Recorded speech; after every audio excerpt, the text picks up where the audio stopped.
সামনে কি আপনি বিএনপি কে ভোট দিবেন না ইসলামিক দলকে ভোট দিবেন?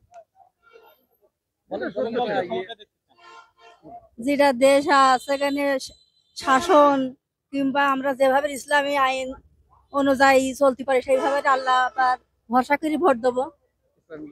জি জি। দল চান আপনি? আমরা জামাত ইসলাম চাই। জামাত ইসলাম কেন, অন্যান্য দল থাকতে? অন্য দলে তো সন্ত্রাসী করবো না তো। এই বয়সে 2-3টা মামলা অন্য দল করি। জামাতে আনেন। হ্যাঁ ভোট দিবেন আপনি? হ্যাঁ, রাস্তায় মাল লেগে করবো। আপনি কি ভোট দিবেন? হ্যাঁ না এমনি বলতেছেন? এই ভোট দেবো কেন, 50 টাকা ভোট দেবো। কি সত্যি বলতেছেন না মিথ্যা বলতেছেন? সত্য বলতেছে, যা সত্যি তাই বলতেছে। হ্যাঁ, জামাতি। পৃথিবী ভালো করতে, বাংলাদেশ ভালো করতে কিন্তু ওই দল আনতে হবে। তাছাড়া শান্তি পাওয়া যাবে না। তাছাড়া শান্তি পাওয়া যাবে না। লাশ বাগানো পাওয়া যাচ্ছে। আমলিগ বিএনপি জামাত আনেন, বাজারে বুরকাবা থেকে উঠতে পারবে না। মাথায় বোরকা উঠতে পারবে না? না, তাহলে বোরকা যদি পরে ওঠে তাহলে সেটা ভালো না খারাপ? ভালো।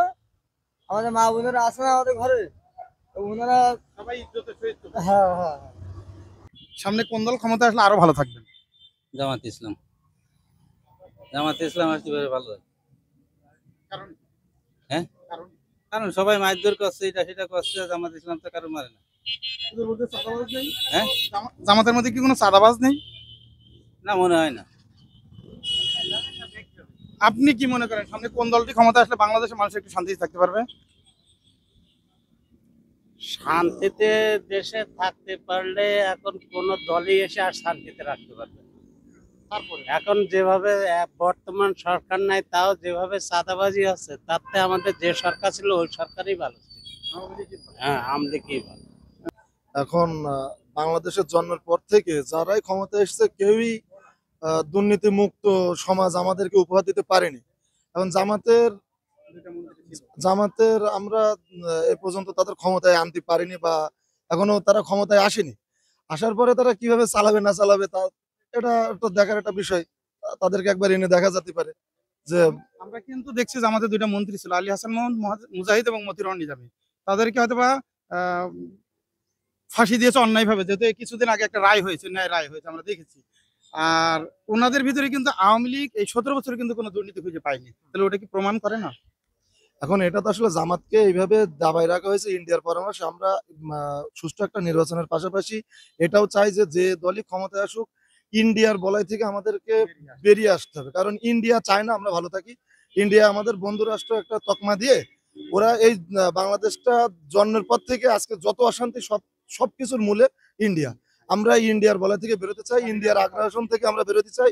আমাদের দরকার নেই, ইন্ডিয়াকে আমাদের লাগবে না। আমরা বেশি দাম দিয়ে জিনিস কিনে খাবো, না কম দামে খাচ্ছে? আমরা আরো বেশি দামে খাবো, আমরা ইন্ডিয়াটা খাবো না। Thank you. আমরা আজকে ইউনূস সরকার আমাদেরকে যেভাবে দেশটা চালাচ্ছে আমরা এতে সন্তুষ্ট। আর যারা যারা নির্বাচন নিয়ে মানে অতিরিক্ত গান গাছে গল্প করছে, ঠিক আছে, যে নির্বাচন ছাড়া এই সরকার বৈধ না, তারা কি করেছে বিগত দিনে? তারা বিগত দিনে তো আমাদের এর চাইতে ভালো রাখতে পারিনি। আমরা এখন নির্বিচ্ছিন্ন বিদ্যুৎ পাচ্ছি, এর আগে কোনো সরকারই পারেনি, সে যে সরকারই হোক। তারপরে এই যে রমজান মাসটা গেল, এত সুন্দরভাবে রমজান মাস আমরা এর আগে কখনো কাটাইনি। দেখ সব মিলিয়ে সে কুরবানির যে গরুর দাম কমেছে, তারপরে চামড়ার যে একটা ব্যাপার ছিল, এই চামড়ার দাম, চামড়া শিল্পটা তো ভারতের চক্রান্তে ধ্বংস করা হয়েছে। হ্যাঁ, ভারতের চক্রান্তে চামড়া শিল্প ধ্বংস করা হয়েছে। এখন সেই জিনিসটাও একটা ভালো একটা জায়গায় নিয়ে এসছে। আর এই 15-17 বছরের একটা যে মানে ধ্বংসস্তূপ যাকে বলে, সেটা ইউনূস তো আর মানে আলাদিনের চেরাগ নিয়ে এসে রাতারাতি ঠিক করতে পারবে না। তাকে তো সময় দিতে হবে। চারিদিক থেকে আমরা তাকে অসহযোগিতা করেই যাচ্ছি। এইভাবে সবাই যদি অসহযোগিতা করা হয় তাহলে সেও বা কতটুকু পারবে? তার ভেতর থেকেও সে যতটুকু করেছে আলহামদুলিল্লাহ, আমরা তারও দীর্ঘায়ু কামনা করি। সে আল্লাহ তাকে সুস্থতা দান করুক। সে আমাদের জন্য যথেষ্ট করেছে। সামনে যারা আসবে আমরা চাই তারাও যেন এইভাবেই বাংলাদেশটাকে এগিয়ে নিয়ে যাওয়ার পক্ষে কাজ করে। আমরা এইটাই চাই সাধারণ মানুষ।